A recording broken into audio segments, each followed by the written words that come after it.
Hello guys. तर आज आपण बघणार आहोत की नवीन माठ पिण्याच्या पाण्यासाठी कसा स्वच्छ करायचा ते. तर मी हा माठ पूर्ण रात्रभर एक दिवस पाण्यात ठेवला होता आणि आता आपण याला स्वच्छ धुवून घेणार आहोत. त्यानंतर आपण हा पिण्यासाठी वापरणार आहोत. तर त्यासाठी मी आधी 1 चमचा मीठ घेतलेला आहे. ते आपण आतमध्ये काही आणि हातावरती घेऊन बाहेरच्या साईडने असं दोन्ही साईडने चांगलं स्वच्छ धुवून घेणार आहोत. तर याचा जो कलर आहे तो पूर्ण मिठाने निघून जाईल आणि माठ छान पातळी सुद्धा. पाणी एकदम थंड होईल. आता उन्हाळा तर कसा आहे तुम्हाला सर्वांनाच माहिती आहे. त्यामुळे मिठाने आणि लिंबाने आपण याला क्लीन करणार आहोत. तर आतमध्ये सुद्धा पूर्ण मिठाने व्यवस्थित वॉश करून घ्यायचं आहे आपल्याला.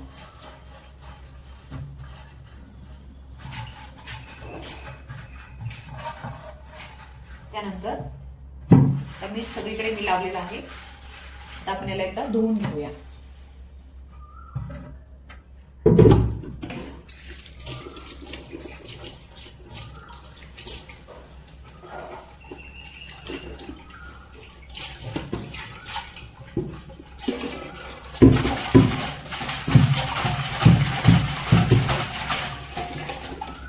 तुम्हाला मी दाखवते किती लाल पाणी निघलेलं आहे अगदी. हे बघा.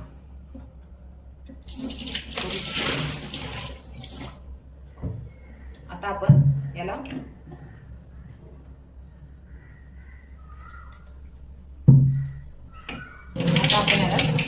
लिंबाने धुवून घेणार आहोत.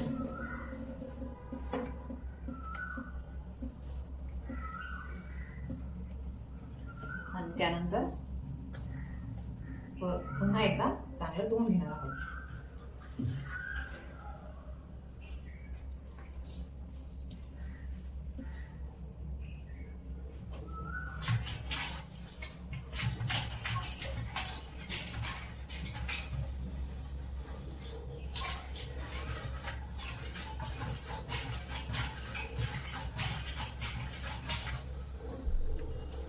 अजून पण लाल पाणी निघतच आहे.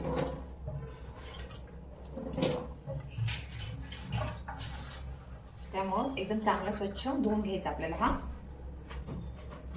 आणि नंतर आपण याच्यामध्ये पाणी भरू शकतो. आपला हा आता आपण एकदा याला परत धुवून घेऊया चांगलं.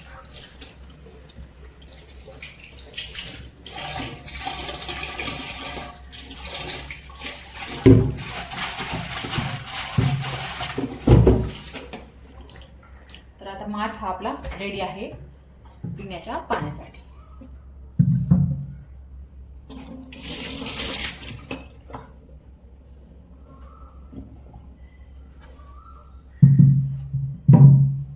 तर डन. माठ एकदम क्लीन झालेला आहे. अजून 1-2 वेळा स्वच्छ धुवून घ्यायचं आणि पाणी भरून ठेवायचं.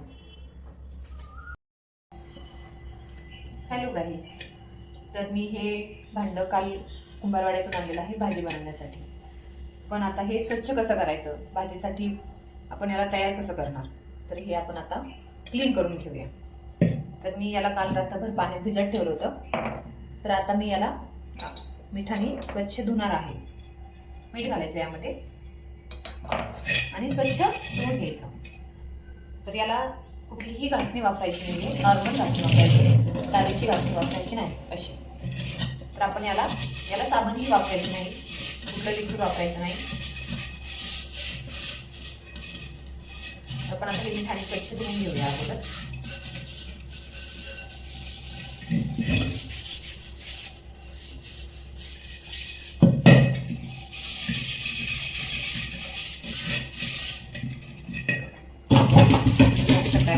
काळं पाणी निघलेलं आहे.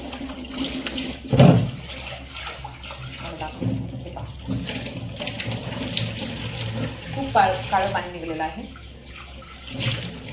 आता स्वच्छ धुवून घेऊया आता.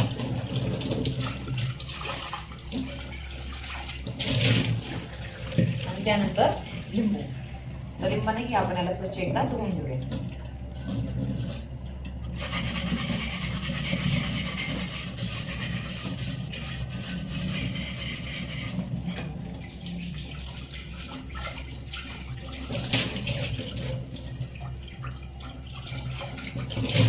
तर हे भांडं जे आहे ना, हे स्टार्टिंगला कमी गॅसवरतीच आपल्याला 2 दिवस त्याच्यामध्ये भात असं काहीतरी शिजवायचं आहे.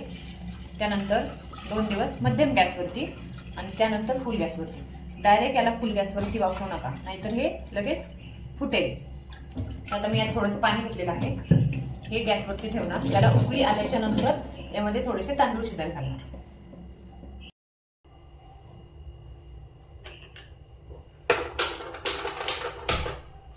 तर आता हे पाणीने यावरती ठेवून गॅस कमी करणार. कमी गॅसवरती याला उकळी येऊ देणार आणि त्यानंतर आपण यामध्ये तांदूळ शिजत घालणार आहोत. तर पाण्याला उकळी येते तोपर्यंत मी दह्याचं भांडंही क्लीन करून घेते. आणि दह्यासाठी सुद्धा एक भांडं आणलेलं आहे, त्यालाही मी क्लीन करून घेणार आहे.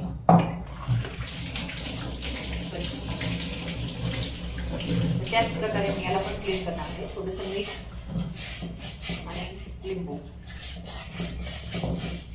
याला चांगलं घासून घ्यायचं आपण बाहेरून.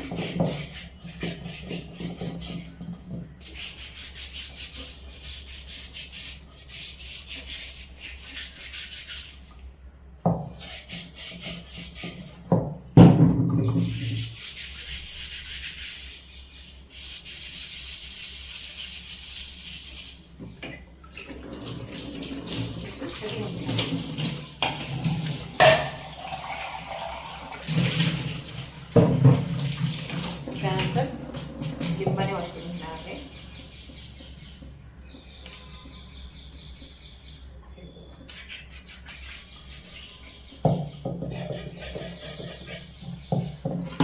हे बोटाला खूप लागते आतून, त्यामुळे आपल्याला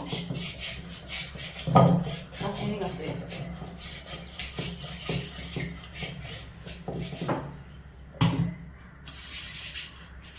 तर मी दह्याचं भांडं सुद्धा रात्रभर पाण्यामध्ये भिजत ठेवलेलं.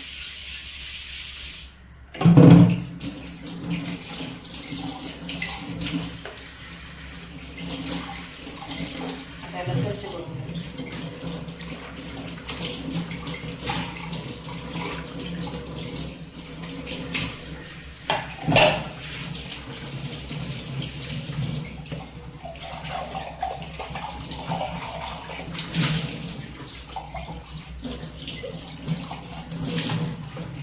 आवश्यकता पूर्ण क्लीन झालेला आहे. तर हे दही टाकण्यासाठी रेडी आहे आपलं.